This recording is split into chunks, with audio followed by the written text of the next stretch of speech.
Our next presenter is the VP of Field Operations at Achievers, Ralph Barsi. Ralph is an inspiring leader with over 20 years of experience in sales. In the business-to-business technology space, he is best known for building and developing inside sales teams that produce results. Ralph has written and presented on topics ranging from prospecting and playbooks to social selling and managing millennials to motivation and leadership. Ralph currently oversees the sales development organization at Achievers in San Francisco. Please join me in welcoming Ralph to the Sales Acceleration Summit. Hi, this is Ralph Barsi. I'm the Vice President of Field Operations at Achievers. I oversee a number of business functions, including sales development. Today, I want to talk to you about what sales development job descriptions are really telling you. It is such an exciting time right now to break into technology sales. If you are one of those people trying to break in, you will likely start as a sales development rep or an SDR. Some companies call this role a business development rep or a lead development rep. It's all the same thing. It is a function that works at the very top of the sales funnel, and it's primarily responsible for putting gas in the engine, and that is driving revenue opportunities into the pipeline. So look, companies are hiring right now in droves. You can visit Google, you can visit the American Association of Inside Sales Professionals, you can visit saleshacker.com, you can visit LinkedIn, and all you need to do is type in sales development representative jobs, and an enormous amount of search results will surface. People are hiring like crazy, and for you, it is a buyer's market. So it's really important to watch the signs that are coming up in these job descriptions and make sure that you are fully comprehending what a company's vision is for you in the role and making sure that you can articulate your capabilities that you can bring to the table to meet that vision. Companies are hiring like crazy right now. A statistic came out from InsideSales.com not long ago, which I mentioned, that said that 300% growth is being seen in inside sales as a profession versus traditional field sales. Secondly, technology and software as a service companies, or SaaS companies, are continuing to grow at a very steady clip. Some companies are seeing growth rates of 2 to 3x year over year, which is phenomenal. So sales development hiring managers, when they're putting out their job description, they're looking really for three things. Number one, your potential. Number two, your proof of repeatable contributions. And number three, whether or not you're a culture fit. And the only way that you can prove out those three areas is to show up for the interview. So let's talk about how to address those three areas, because a lot of times job descriptions are not going to just spell out those three areas. The first is potential. A hiring manager talking to you, while they're asking you the typical questions of an interview, they're going to be thinking to themselves, am I speaking to a future account executive, someone that's going to be able to carry a quota and close deals in 1 to 2 years from now? Hiring managers, when they bring you onto a sales development team, don't want you on their team very long. They want you to produce and contribute value more than consume value so that they can move you through the talent pipeline onto another bigger, better team and a bigger, better opportunity for you in your career so that they can keep the cycle going and bring in new hires, new, fresh candidates that are going to continue to build revenue pipeline. So it's really important that when you're in the interview, you're stating your goals and you're stating your objectives. And sometimes that's as simple as, Mr. or Ms. Hiring Manager, I am here to become an account executive in X amount of time. Here's how I plan on doing it. Proof of repeatable contributions. If this is your first sales job in the tech industry, maybe you had a paper route at some point. Talk to us about the number of papers you delivered in a given time frame. Talk to us about the number of clients you had the first season you delivered papers and how you grew that client base into the next season and the next season. What other services did you bring to the table? If you were calling fundraising campaigns for your college or university, talk to us about the number of people that you had to speak to. How often did you go in and make phone calls? What were your phone calls like? What were your conversations like? How many other people had to make phone calls to raise funds? Were there 5? Were there 10? Were there 20? Where did you stack rank among those people? Those are examples of how you prove your repeatable contributions. Always remember to give examples where you can show how you brought something from X to Y in a given time frame. Thirdly is culture fit. When you walk into the interview, you want to look at people right in the eye, you want to give them a nice smile, you want to shake their hand with a firm handshake, and you want to get right to business. You want to talk about how enthusiastic you are, and you want to show it. You want to be seen as the person that's going to walk into the room and lift everybody's spirits. You don't want to be the person that walks in and sucks the life right out of a room, because no one's going to want to hang out with you, no one's going to want to work with you, and I'll tell you right now, prospects are not going to want to talk with you on the phone because your attitude will come right across on the phone and in face-to-face conversations. You got to remember that positive attracts positive and negative attracts negative.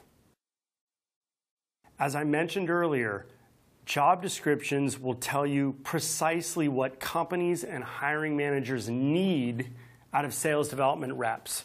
In fact, I looked at 50 companies just a month ago that are all hiring for the sales development role. I created a list. I took all the job descriptions and I analyzed the patterns. I analyzed the most common traits that these job descriptions were looking for. And it's funny, everybody's looking for the same thing. There are timeless qualities in a sales and in a sales development rep that will never go away. One is professionalism and tact. You got to keep it classy. You have to bring the best version of yourself into the interview and into the company that you eventually join. You have to dress the part. You have to act as if you're already a role or two ahead of the sales development role. Or you could do the opposite. Do a little visualization exercise with me. Go ahead and close your eyes, and let's imagine ourselves just not dressing the part, not acting as if, not bringing our A game to the interview and to the company. And let's imagine ourselves just grazing on the hillside, just consuming and consuming and consuming value and not contributing anything at all. Do you think that's going to fly? It's not going to fly. So number one, be professional and use tact in your interview process. Number two, you've got to have energy. You've got to have self-drive, and you have to prove how that energy works in your everyday life. In other words, you want to get to a point in sales where you are hustling so hard that you don't have to introduce yourself anymore. So how are you going to prove that hustle? Well, since you may not have had a sales position prior to this one, a hiring manager is going to look you up. In addition to looking at your resume, they're going to check you out on LinkedIn. So let's take a look at your LinkedIn profile. Do you have a professional headshot? Do you have a headshot at all? Or do you have the silhouette of yourself? Do you have a compelling headline? Do you have a compelling summary? Do you have a compelling list of skills that you've brought to the table in whatever capacity you've worked in? It does not matter if you've waited tables. It doesn't matter if you were in construction. It does not matter if you were raced fast cars. Doesn't matter what it is. What did you show in that capacity that brought energy, self-drive, and hustle to the table? That's what sales development and sales hiring managers are looking for. To give anything less than your best is to sacrifice the gift. If you're going to get hired, you're going to get hired for unique gifts that only you can bring to the table. That means you have to show those unique gifts and those unique strengths from the get-go, from the outset, and that is in the interview process, on the phone with an interviewer or recruiter or in front of the hiring manager, and then obviously from day one all the way through the remainder of your time in that role. Okay? Energy and self-drive is absolutely critical. Number three, hiring managers are looking for people who are very organized. When you are in sales development, it is as if you were atop a flight control tower at an airport.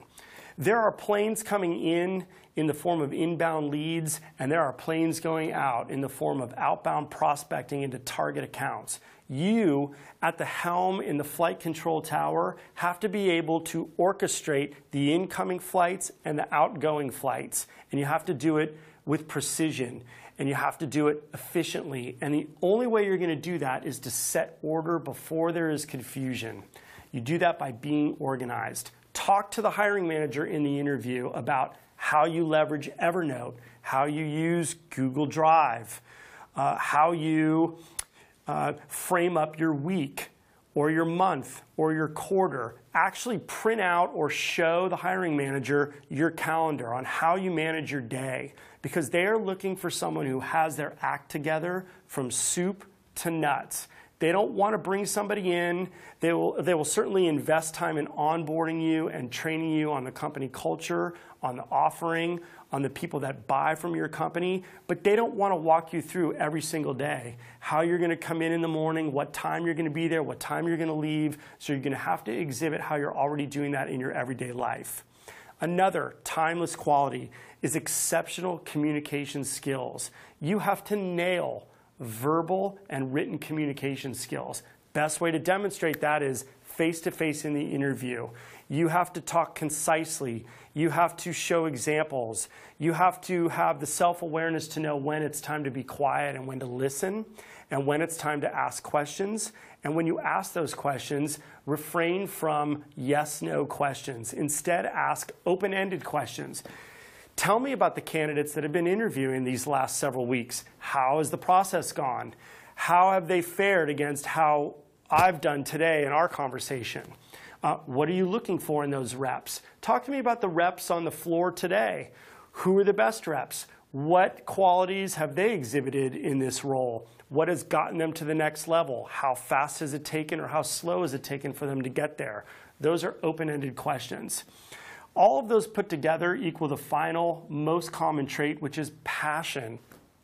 You have to really care about what it is you're about to set course on. If you want to be in sales development selling employee engagement software, then what are you doing today to immerse yourself in that world? Have you already joined specific associations? Have you already jumped onto relative and relevant LinkedIn groups? Have you contributed in those groups? Do you have any proof of that? I walked into an interview once for a company whose industry I didn't really have too much interest in, but I really wanted this sales job. And the hiring manager, one of the first questions he asked me was, talk to me, Ralph, about what magazines you subscribe to. And I told him about Rolling Stone because I was a drummer. I talked to him about Spin magazine. I talked to him about Time and Men's Health. Not one of those magazines had anything to do with what his business was. It had nothing to do about what his customer's business was. So then and there, I showed that I didn't really have a true, genuine passion for what I would have sold for his company. So think about that kind of stuff when you're walking into a new company. Really research them. It is 2015 as you are probably watching this video, and technology is ridiculous right now with what it can enable you to do. We have YouTube. We have company websites. We have a lot of offerings out there that push relevant information and intelligence to you if you're looking for it. What you seek is seeking you. So you got to make sure that you're seeking the right types of opportunities that fit the capabilities you can bring to the table.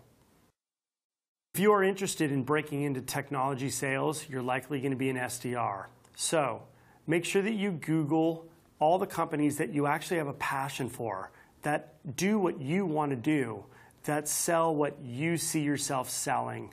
Try to match your capabilities with their vision, and you're going to nail this, okay? When you read a job description, read it thoroughly. Read it in its entirety.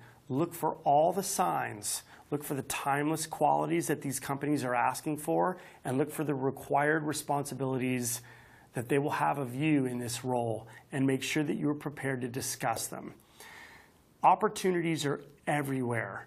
What you seek is seeking you. So it's about you taking action and being prepared to give your perfect effort in the interview and obviously in the role so that you can move upward, onward, and share your unique gifts and strengths with our industry. Go get them.